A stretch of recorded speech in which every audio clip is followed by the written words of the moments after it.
Assalamualaikum warahmatullahi wabarakatuh. Bismillahirrahmanirrahim. Alhamdulillahi rabbil alamin. Wa bihi nasta'inu ala umuri dunya waddin. Wassalatu wassalamu ala sayyidil anbiya'i wal mursalin, sayyidina wa maulana Muhammad sallallahu alaihi wa ala alihi wa sahbihi wa sallam ajma'in. Subhanallah, alhamdulillah, wa la ilaha illallah, Allahu akbar, wa la hawla wa la quwwata illa billahil aliyyil azim. Adada kulli harfin kutiba yuktabu abadal abidin wa dahrad dahirin. Subhanaka la ilma lana illa ma 'allamtana innaka antal alimul hakim. Nawaitu ta'alluma wa ta'lim wal naf'a wal intifa' wal mudzakarata wat tadhkir wal ifadata wal istifadah wal hatha ala tamassuki bi kitabillahi wa sunnati rasulih wad du'a ila al huda wad dilala ala al khair ibtigha'a wajhillahi wa mardatihi wa qurbihi wa thawabi min Allah ta'ala.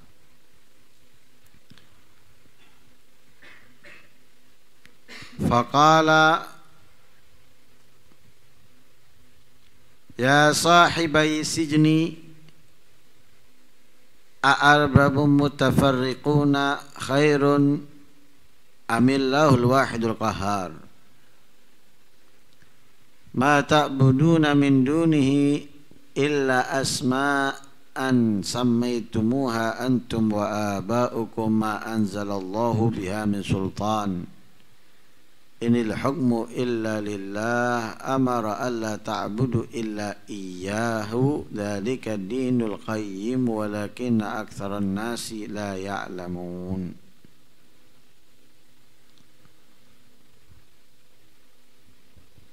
Kembali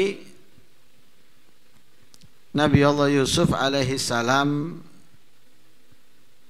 berkata kepada kedua temannya yang ada di dalam penjara, yang mana mereka berdua bertanya kepada Nabi Yusuf tentang takwil mimpinya.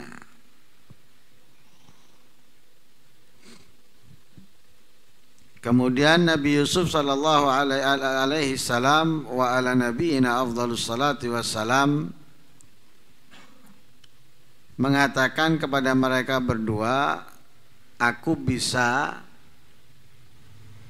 menunjukkan kepada kalian berdua makanan yang akan kalian makan sebelum makanan itu datang kepada kalian. Ini Nabi Yusuf belum mentakwil mimpi mereka berdua. Mereka tadinya tak mentanya, yang melihat perasan anggur atau sarinya anggur atau khamar, atau yang melihat makanan yang ada di atas kepalanya yang dipikul dimakan oleh burung dan semisalnya. Nabi Yusuf mengatakan jangankan untuk mentakwil itu, makanan yang belum datang kepada kalian, yang akan kalian makan, macamnya apa, enak atau tidak, aku bisa memberitahunya. Apalagi takwil. Jadi gambarannya itu, kalau takwil mudah, sudah ada jalannya, tinggal aku menyampaikan saja kepada kamu. Kalau ujian itu sudah dikasih bocoran, tinggal jawab.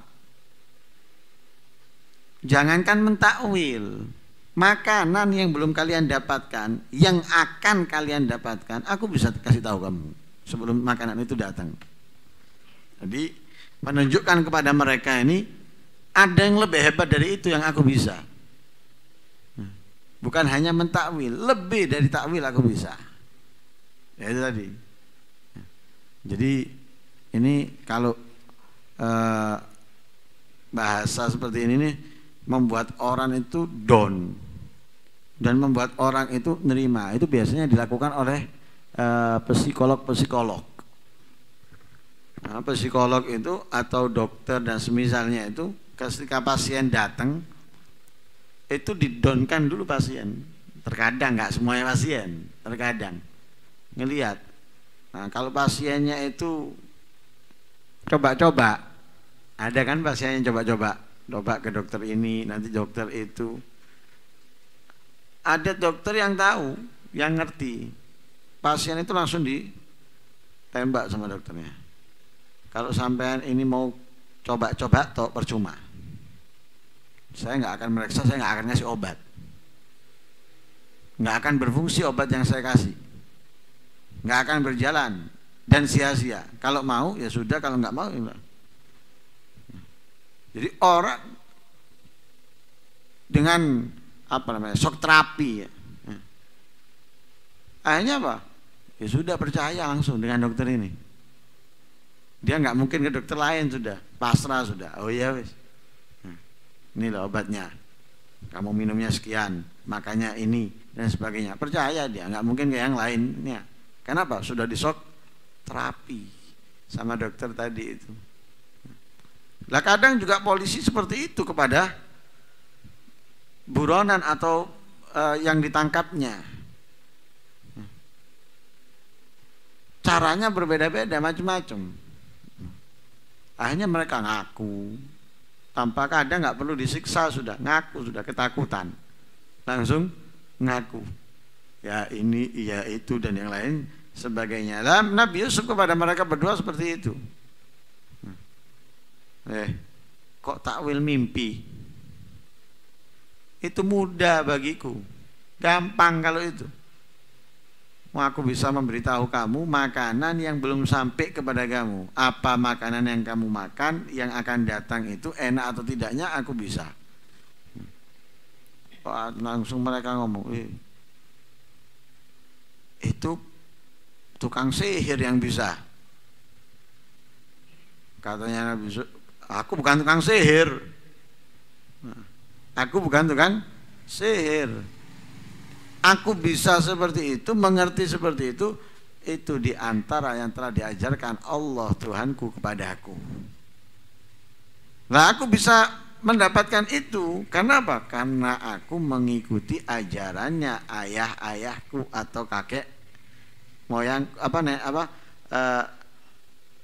nenek moyangku. Ibrahim, Ishak dan ayahku Yakub.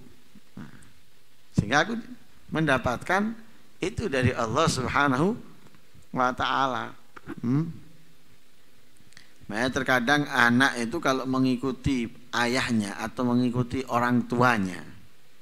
Nah, kalau orang tua ini bisa kakeknya atau ayahnya kakek. Nah, kalau mengikuti mana ayahnya atau orang tuanya misalnya soleh, rajin ibadah dan sebagainya, diikuti, nanti dia akan mendapatkan sirnya kakeknya atau ayahnya atau orang tuanya. Bahkan dia bisa mendapatkan lebih besar dari apa yang didapatkan oleh orang tuanya. Lah Nabi Yusuf mendapatkan dari Allah. Kenapa? Mengikuti apa yang telah dilakukan orang-orang tuanya. Nah, tapi sayang katanya Nabi Yusuf, orang-orang itu banyak yang nggak ngerti, banyak yang nggak paham, karena itu mereka nggak bersyukur. Lah sebelum ditakwil mimpinya, Nabi Yusuf kembali lagi mengatakan, ya sahibai sijni, dua sahabatku yang di penjara. Dua sahabat yang sama-sama berada di dalam satu penjara. Dua orang kan? Dakhala ma'ahu sijna fatayan. Ada dua orang yang masuk penjara bersama Nabi Yusuf. Lah dua orang ini disapa sama Nabi Yusuf, ya sahibai sijni. Kenapa mereka yang disapa?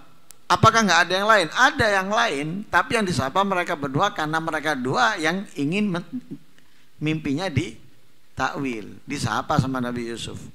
Ya sahibai sijni. Wahai dua sahabat yang sama-sama berada di dalam satu penjara. A'arbabun mutafariqun khairun amillahul wahidul qahar. Tuhan yang macam-macam itu lebih baik atau Allah yang Maha Esa yang semuanya ada di bawahnya, di bawah aturannya dan kendalinya. Ditanya mereka berdua sama Nabi Yusuf, Tuhan yang macam-macam itu, karena Tuhannya mereka itu nggak satu, Tuhannya mereka nggak satu. Zaman Nabi Muhammad Sallallahu Alaihi Wasallam sebelum diutus oleh Allah, bahkan sebelum menguasai Makkah, Makkah itu Ka'bah dikelilingi dengan berhala. Bahkan di dalamnya ada ketua-ketuanya berhala. Yang mana berhala itu diyakini oleh mereka adalah sebagai Tuhan. Ada Tuhannya pasar, ada yang Tuhannya rumah, ada yang Tuhannya ini, ada Tuhannya ini. Jadi macam-macam. Mereka pengen duit, nang teko nang Tuhannya duit. Jadi berarti Tuhan yang bukan Tuhannya duit, nggak ada duit. Nah, duit ini liane. Nah, jadi lek kepengin tuku-tuku, yang jauh nang Tuhannya duit. Tuhan jauh nang Tuhan ini duit. Nah, mereka nanti datang ke sini dan sebagainya, macam-macam. Wah, kayak patung-patung. Bahkan ada riwayat yang mengatakan ada 360 berhala atau patung yang mengelilingi Ka'bah. Belum lagi yang di dalam, ya, yang dinamakan dengan Lata wal Uzza, atau Hubal. Karena itu mereka kalau perang, kalau kita orang Islam Allahu Akbar kan gitu. Kalau mereka enggak, U'lu Hubal. Ya. Tinggikan atau agungkan Hubal, namanya Tuhannya mereka. Banyak Tuhannya mereka, macam-macam, ya, macam-macam. Ya, kalau di kita itu seperti malaikat macam-macam, tugasnya sendiri. Malaikat Jibril tugasnya menyampaikan wahyu. Ya. Malaikat Israfil meniup sangkakala. Ya. Mikail bagi rezeki, Israel menyabut nyawa, kemudian Munkar Nakir, kan tugasnya sendiri-sendiri. Nggak mungkin ngambil tugasnya yang lain. Mikail ngambil tugas Israfil ngambil tugasnya Israel, nggak mungkin. Ada tugasnya masing-masing, sendiri-sendiri sudah. Nah, ini mirip dengan Tuhannya mereka. Tuhannya mereka itu punya tugas sendiri-sendiri. Ada yang Tuhannya hujan, ada yang Tuhannya anak, ada yang Tuhannya uang, ada yang Tuhannya pekerjaan, tugasnya macam-macam. Makanya dikatakan a'arbabun mutafarriqun, Tuhan-Tuhan yang macam-macam itu, Tuhan yang macam-macam itu, karena ada yang terbuat dari emas, ada yang terbuat dari perak, ada yang terbuat dari besi, ada yang terbuat dari ini dan itu, ada yang paling tinggi, ada yang tengah, ada yang paling bawah Tuhannya. Ada tingkatannya Tuhannya. Ya, seperti kita malaikat ada paling afdal siapa? Jibril. Setelahnya sebutkan ada perbedaan kan gitu. Nah, mereka juga gitu, Tuhannya ini macam-macam, terbuat dari macam-macam, kegunaannya macam-macam, ada yang mulia, ada yang setengah mulia, ada yang paling rendah kemuliaannya, macam-macam. Makanya Nabi Yusuf mengatakan a'arbabun mutafarriqun, Tuhan yang macam-macam itu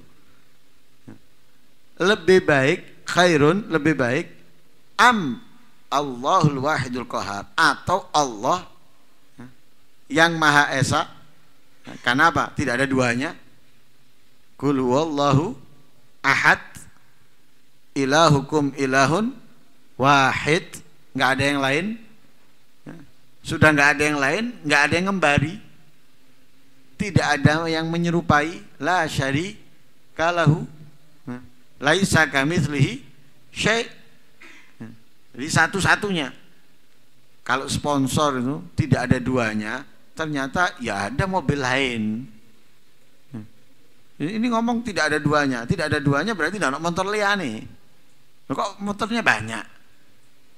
Walaupun beda merek. Kadang bentuknya mirip.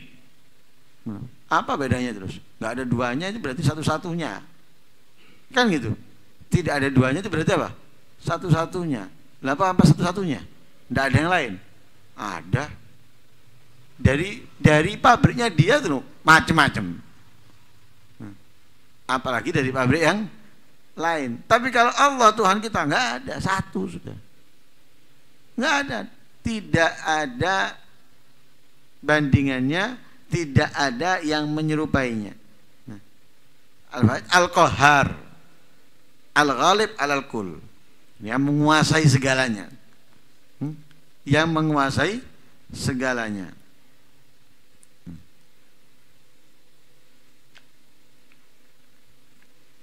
Lalu Nabi Yusuf mengingatkan kepada mereka dengan mengatakan apa? Ma ta'buduna min dunihi illa asma'an sammaitumuha antum wa aba'ukum ma anzalallahu biha min sultan inil hukmu illa lillah amara alla ta'budu illa iyyah. Katanya Nabi Yusuf, ma ta'buduna, apa yang kalian sembah, min dunihi, dari selain Allah, yang kalian sembah selain Allah itu, illa asma'an sammaitumuha, mereka adalah hanya nama-nama yang kalian kasih nama. Apa itu namanya? Sammaitum biha asnaman, kalian memberikan nama dengan Tuhan-Tuhan itu adalah asnaman, patung, berhala. Kan gitu ya? Patung, berhala. Ceritanya Nabi Ibrahim ketika menghancurkan patung-patung, mereka ngomong apa? Tuhannya tadi itu patung. Mereka ngomongnya patung. Siapa yang menghancurkan? Asnaman. Mereka ngomongnya asnaman, patung. Artinya asnam, patung, berhala. Lu ngomongnya patung mereka. Sama Nabi Yusuf mengatakan kepada mereka, ma ta'buduna min dunihi illa asma'an samaitumuha antum wa aba'ukum. Tidaklah yang kalian sembah selain Allah itu hanyalah nama yang kalian kasih nama dengan nama berhala, patung. Kalian memberikan nama yang kalian buat tadi itu adalah berhala, patung. Seperti yang saya sebutkan tadi itu, Lata, Uzza, Hubal dan yang lain sebagainya itu patung. Mereka sebut itu patung.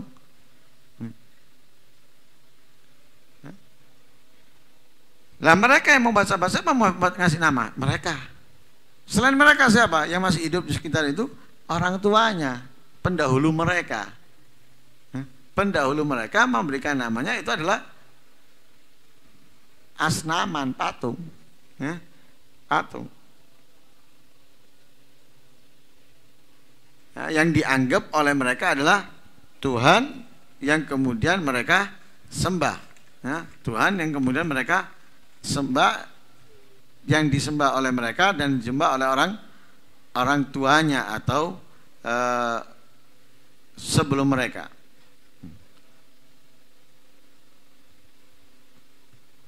Lah, di sini nih pertama Nabi Yusuf menyebutkan dua orang. Kalau dalam bahasa Arab mestinya Nabi Yusuf tidak mengatakan mata buduna, tapi mengatakan mata budani. Dua.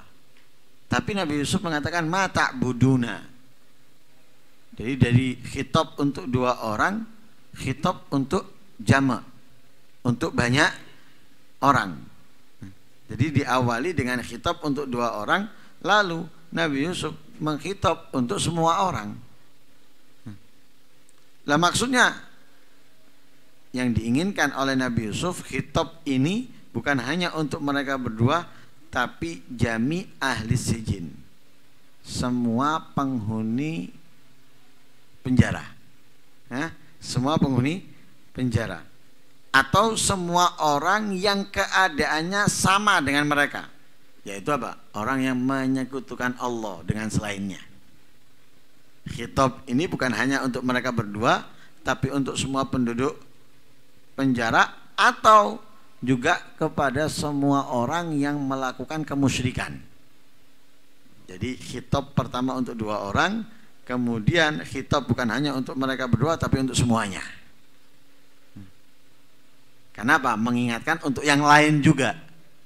Kalau tadi mengingatkan untuk berdua, kalau ini mengingatkan untuk yang lain. Ma ta'buduna min dunihi illa asma'an samaitumuha antum wa aba'ukum. Yang kalian sembah selain Allah itu, mereka adalah nama-nama yang kalian buat. Nama-nama yang kalian buat, yang dibuat oleh kalian dan yang dibuat orang tua kalian. Makanya antum wa aba'ukum. Karena itu Tuhan kalian yang kalian beri nama dengan berhala atau patung tadi itu hanya apa? Khoyaliyah atau kholiyah, kosong dari kebenaran. Kosong dari kebenaran. Nggak bisa dibenarkan sudah. Akal aja tidak bisa nerimanya. Kita minta kepada berhala, kita minta kepada patung. Bagaimana patung atau berhala itu bisa memberi? Coba bayangkan. Tembok ini, kita minta kepada tembok, "Mbok, kawan aku duit."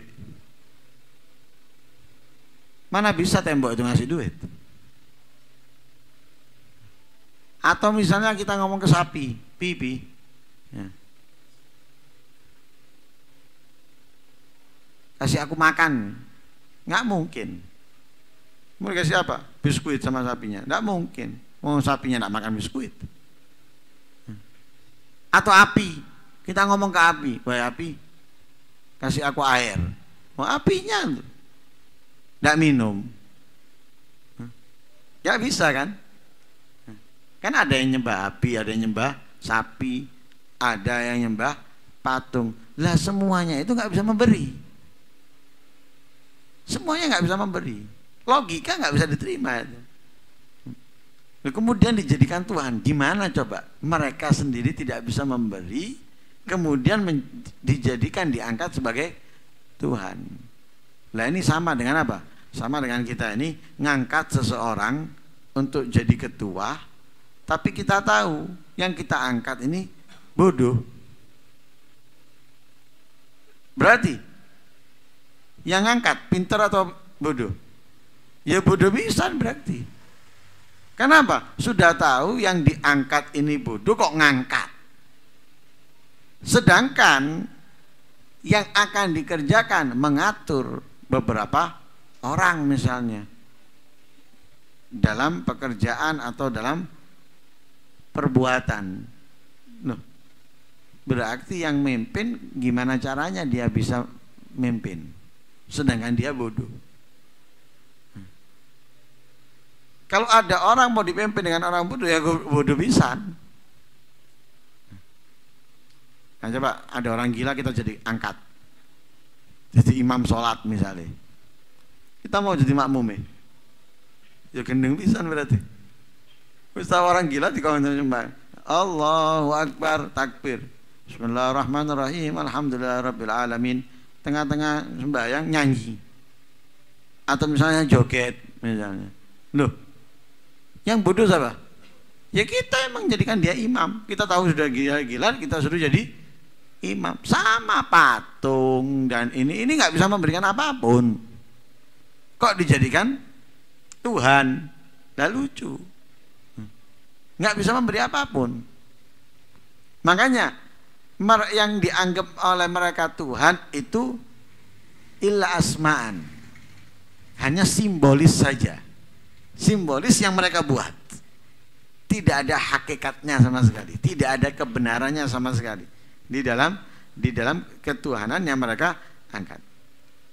Lah siapa yang mengangkat itu? Antum wa abaukum. Yang membuat itu adalah kalian. Kenapa? Ma anzalallahu biha min sultan. Allah ya, tidak menurunkan dengan nama-nama itu min sultan, daripada kekuasaan. Enggak memberikan kepada mereka kekuasaan apapun. Jadi yang kalian angkat jadi Tuhan atau semisalnya, mereka itu tidak dikasih oleh Allah kekuasaan apapun. Bukan kemudian kalian angkat jadi Tuhan, kemudian bisa mengatur ini mengatur itu, nggak bisa. Kenapa? Allah nggak memberi sedikit pun kekuasaan kepadanya. Nah, min hujjah wa burhan, daripada yang nggak dikasih oleh Allah. Nah, inil hukmu illa lillah. Nah, ketentuan hanya ada pada Allah, tidak kepada yang lain.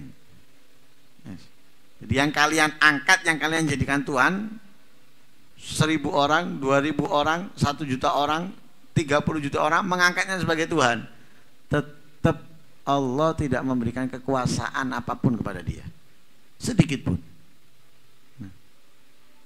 Kenapa? Ketentuan hanya ada pada Allah selamanya. Selamanya ketentuan hanya kepada Allah. Karena itu inil hukmu illa lillah, kepastian ketentuan hanya ada pada Allah. Apa kepastian dan ketentuan yang ada pada Allah? Amara alla ta'budu illa iyyah.